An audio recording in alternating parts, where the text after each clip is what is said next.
Hello बच्चों, आज हम लेके आए हैं बहुत ही शानदार सीरीज। जो भी बच्चों का बोर्ड है इस साल उनके लिए ये सीरीज है।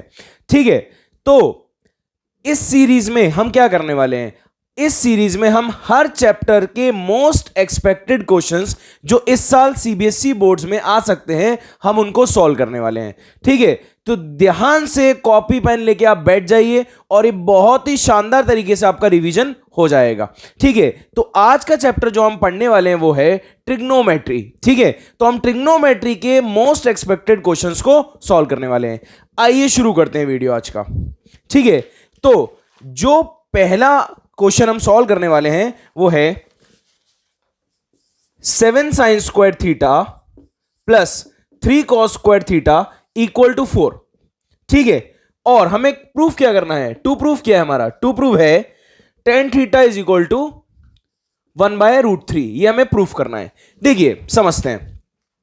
तो आप देख पा रहे हैं साइन और कॉस में सवाल है और tan में हमें इसको प्रूफ करना है। तो क्या कर सकते हैं हम? सबसे पहला काम, हमें क्या पता है tan में लेके आना है तो cos से डिवाइड देना पड़ेगा, पर यहां पर क्या है स्क्वायर, तो हमें cos स्क्वायर से डिवाइड देना पड़ेगा बोथ साइड्स। ठीक है, डिवाइड देते हैं, divide by cos square theta. समझ में आया ना कैसे हमें पता लगा cos स्क्वायर से डिवाइड देना है? अगर क्यूब होता तो cos क्यूब से देना पड़ता।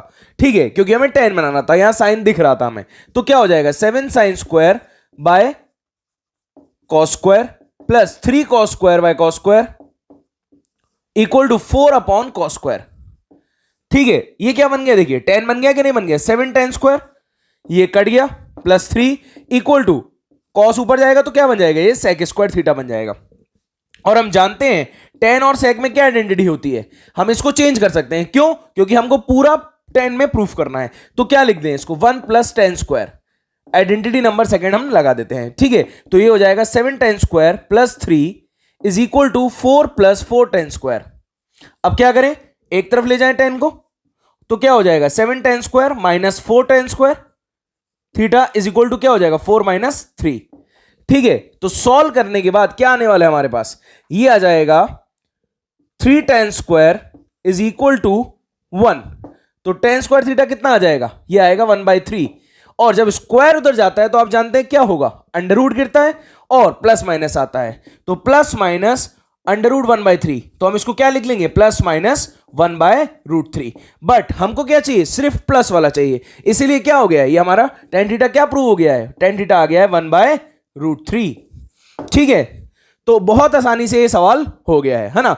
हम इसमें एक तरीका और भी लगा सकते हैं। क्या करें? आइए समझते हैं। हम क्या करें? सबसे पहला काम हम इसमें ठीक है, हम इसमें एक तरीका और भी लगा सकते हैं।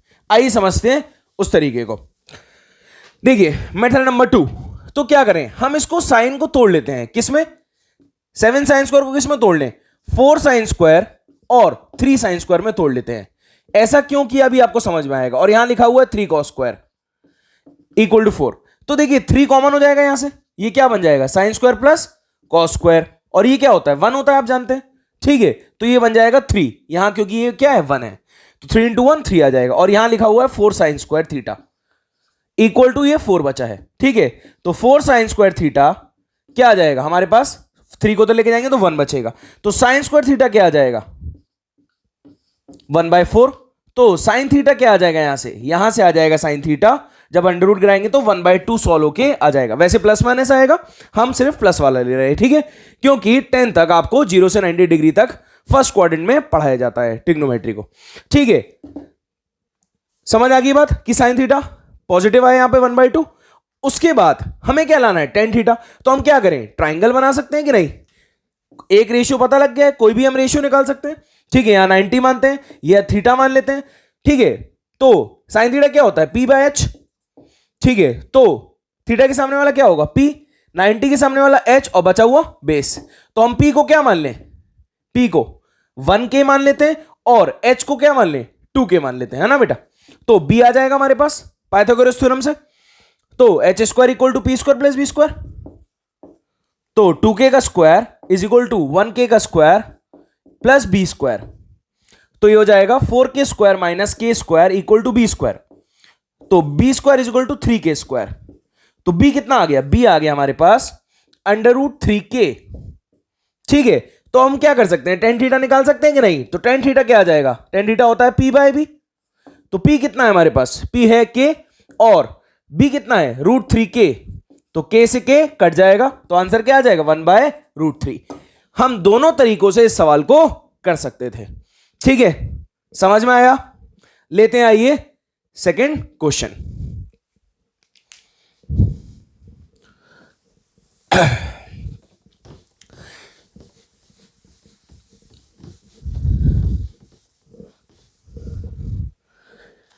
देखिए सेकंड क्वेश्चन हमारा है कि एंगल बी हमें 90 दिया है एक ट्राइंगल एबीसी में, इन ट्राइंगल एबीसी।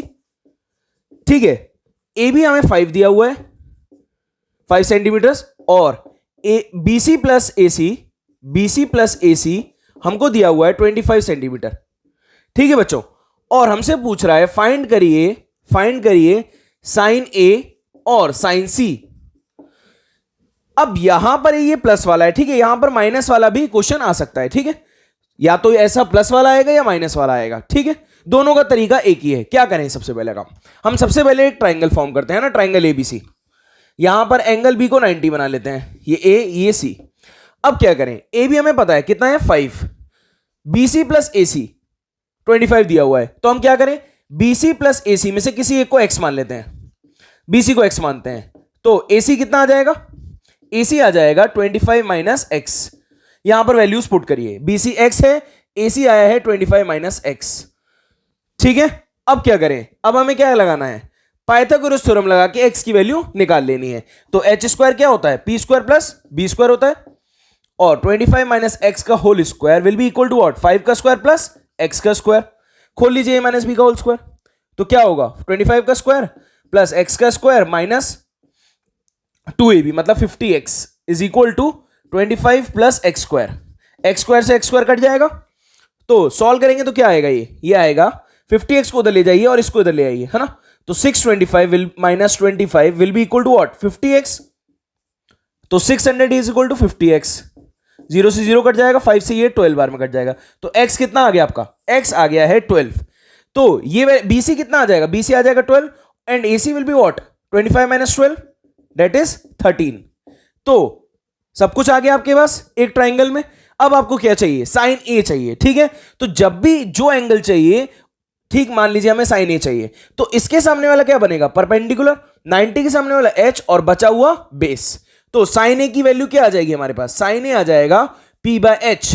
तो p कितना है, p कितना है, p है 12, या फिर आप 12k भी लिख सकते हैं ना। ठीक है, h क्या है, h है 13। तो साइन ए की वैल्यू कितनी आ गई, 12/13। बर जब हम साइन सी निकालें तो हम क्या करें, ध्यान क्या देना है हमें, ध्यान ये देना है कि हम ट्राइंगल दूसरा बनाएं। ठीक है, उसी ट्राइंगल में ना सॉल्व करें, वरना गड़बड़ हो सकती है। ठीक है, तो अब हमें एंगल किसको मानना है, इसको। तो इसके सामने वाला क्या होगा, P, 90 के सामने वाला H और बचा हुआ बेस। ठीक है, तो साइन सी किसके इक्वल होगा, P बाय H। P क्या होगा यहां पर, P होगा AB, AB की वैल्यू कितनी है 5, और H कितना है हमारे पास, H है 13। तो आंसर क्या आ जाएगा 5/13। ठीक है, तो ये क्वेश्चन या तो BC प्लस AC या फिर ऐसा कुछ माइनस में हमें आ सकता है। तो हमें क्या करना है, एक को x मानना है और दूसरे को निकाल लेना है, वैल्यूज पुट करनी है ट्राइंगल में और पाइथागोरस लगा के x की वैल्यू निकाल लेनी है। जैसी तीनों साइड्स आएंगी वैसे हम क्या कर सकते हैं, ट्रिग्नोमेट्री लगा के सॉल्व कर लेंगे बहुत इजीली। ठीक है, समझ में आया, बहुत इजी क्वेश्चन था। आइए अगला क्वेश्चन लेते हैं ना।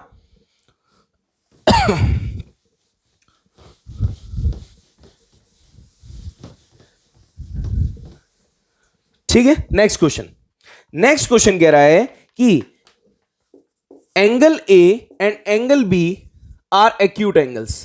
कैसे एंगल्स हैं बच्चों, एक्यूट एंगल्स हैं। और गिवन क्या है, गिवन है cos A is equal to cos B, और फाइंड टू प्रूफ क्या करना है, टू प्रूफ करना है angle A is equal to angle B। ये हमें टू प्रूफ करना है। देखिए समझते हैं क्वेश्चन को, हम इसको, हमें बोला नहीं, देखिए एंगल ए एंगल बी अलग अलग ट्राइंगल्स में है कि सेम ट्राइंगल में है। हम इसको दो तरीके से करेंगे। क्या, अगर हम एक ही ट्राइंगल में मान लें एंगल ए और एंगल बी को, ठीक, यहां सी मान लेते हैं या 90 मान लेते हैं, तो क्या होगा। ठीक है, तो हमें क्या दिया है, cos ए और cos बी बराबर है, तो cos ए इसके हिसाब से आएगा, cos ए की वैल्यू क्या आएगी, ये परपेंडिकुलर बनेगा, ठीक है। अगर हमने इसको एंगल माना है, ये 90 के सामने वाला एच और बचा हुआ बेस, ठीक। तो कॉस ए की वैल्यू क्या आएगी, b by h, that is AC by AB।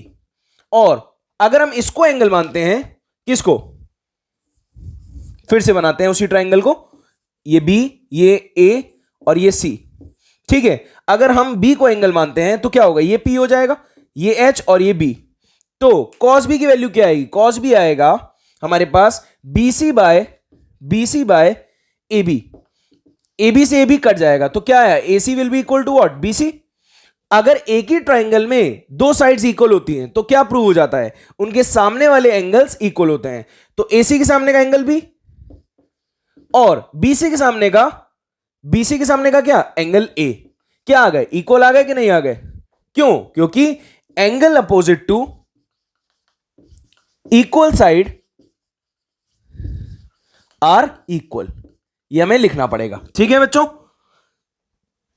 समझ में आ गई बात। ये तो हो गया तरीका कि जब हमने दोनों एंगल्स को सेम ट्राइंगल में माना है। अगर हम अलग अलग ट्राइंगल से मान लें तो क्या होगा, आइए समझते हैं।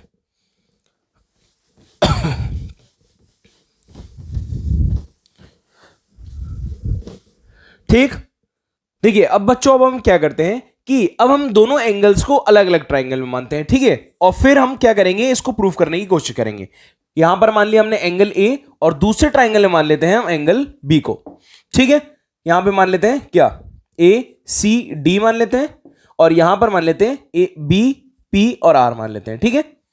समझ गए, हमने यहां पर एंगल A और एंगल B को अलग अलग ट्राइंगल से मान लिया है। तो यहां से अगर हम cos A और cos B की वैल्यू निकालेंगे तो क्या निकल के आएगी, देखिए एंगल के सामने वाला क्या होगा, परपेंडिकुलर, 90 के सामने वाला एच और बचा हुआ बेस, परपेंडिकुलर, हाइपोटेन्यूज और बेस, ठीक है। तो यहां से cos A की वैल्यू क्या आएगी, इस ट्राइंगल से ये आएगा बेस बाय हाइपोटेन्यूज, मतलब AC बाय AD। और cos B की वैल्यू क्या आएगी यहां इस वाले ट्राइंगल से, फिर से क्या आएगा, बेस बाय हाइपोटेन्यूज, मतलब BP बाय BR, ये हमारा आ जाएगा क्या, cos B, ठीक है। अब हमारे पास क्या है, ये दोनों बराबर हैं। हम क्या करते हैं, देखिए थोड़ा सा इसको इंटरचेंज कर लेते हैं, AC BP को इधर ले आते हैं और AD को उधर ले जाते हैं। अब हमारे पास दो कॉरस्पॉन्डिंग साइड्स का रेशियो क्या है, इक्वल है। अगर हमारे पास तीसरी कॉरस्पॉन्डिंग साइड का रेशियो भी इक्वल आ जाता है तो क्या प्रूव हो जाएंगे, तीनों साइड्स कॉरस्पॉन्डिंग साइड्स इक्वल हो जाएंगी। और अगर तीनों कॉरस्पॉन्डिंग साइड्स इक्वल हैं तो हम ट्रिपल एस सिमिलैरिटी लगा के तीनों एंगल्स को इक्वल कर लेंगे, यस और नो, तो हमारा काम हो जाएगा, ठीक है। तो क्या करते हैं, हम इसको कुछ लेट कर लेते हैं, हम मानते हैं इसको K, ठीक। और तीसरी साइड का रेशियो इक्वल करने की कोशिश करते हैं। तो तीसरी साइड क्या बची इस वाले ट्राइंगल में, इस वाले ट्राइंगल में बच रही है CD और इस वाले ट्राइंगल में बच रही है PR, ठीक है। कोशिश करते हैं, तो यहां पर अगर हम पाइथागोरस लगाएंगे तो पाइथागोरस लगाने के बाद क्या आएगा, अगर हम देखें तो AD का square will be equal to what, CD का स्क्वायर प्लस AC का स्क्वायर। CD स्क्वायर की वैल्यू निकालेंगे, क्या आएगा, AD square minus AC square. तो CD की वैल्यू क्या आएगी बच्चों, under root of AD square minus AC square. Similarly अगर हम इस ट्राइंगल से PR स्क्वायर की वैल्यू निकालेंगे तो PR स्क्वायर की वैल्यू क्या आएगी, PR की वैल्यू आएगी what, under root of BR का स्क्वायर माइनस BP का स्क्वायर, ठीक है। दोनों वैल्यूज को यहां रख दीजिए। तो अगर हम दोनों वैल्यूज को रख देंगे तो क्या होगा, CD क्या आया है, under root of AD square minus AC square, और ये आया है under root of BR square minus BP square, ठीक है बच्चों। अब हम क्या करें, देखिए हमने ये दो साइड्स का रेशियो K माना है, अगर ये भी K आ जाएगा तो हमारा काम हो जाएगा, ठीक है। तो क्या करते हैं, यहां से हम AC की वैल्यू निकाल लेते हैं। AC क्या आएगा, K times of BP, and AD क्या आएगा, AD आएगा K टाइम्स ऑफ BR, यहां रख दीजिए ऊपर वाले में AD और AC की जगह, ठीक है। और सॉल्व करते हैं, ये हो जाएगा, AD की वैल्यू रखेंगे तो क्या आएगा, K स्क्वायर BR स्क्वायर, ठीक, माइनस AC की वैल्यू रखेंगे तो क्या हो जाएगा, K स्क्वायर BP स्क्वायर, और नीचे वाला सेम रखिए, BR square minus BP square. अब देखिए आपको थोड़ा थोड़ा दिखने लग गया होगा, यहां से K स्क्वायर कॉमन हो जाएगा, ठीक, K स्क्वायर कॉमन निकाल लिया, अंडर रूट क्या हो जाएगा, BR square minus BP square upon under root BR square minus BP square. अब ये के स्क्वायर बाहर आएगा तो क्या आएगा, ये आ जाएगा के, और अंदर बाकी बस फंसा रह जाएगा, तो ये हो जाएगा under root B R square minus BP square upon under root B R square minus BP square. तो ये क्या होगा, कैंसिल आउट हो जाएगा। तो क्या प्रूफ हो गया, ये भी के आ गया। तो तीनों रेशियो, तीनों कॉरस्पॉन्डिंग साइड्स का रेशियो क्या हो गया, इक्वल हो गया। तो देयरफॉर ट्रिपल एस सिमिलरिटी से तीनों एंगल्स भी इक्वल हो जाएंगे। तो एंगल ए और एंगल बी हमारा प्रूव हो गया इक्वल। ठीक है, समझ पाए आप कि नहीं? बहुत इजी था।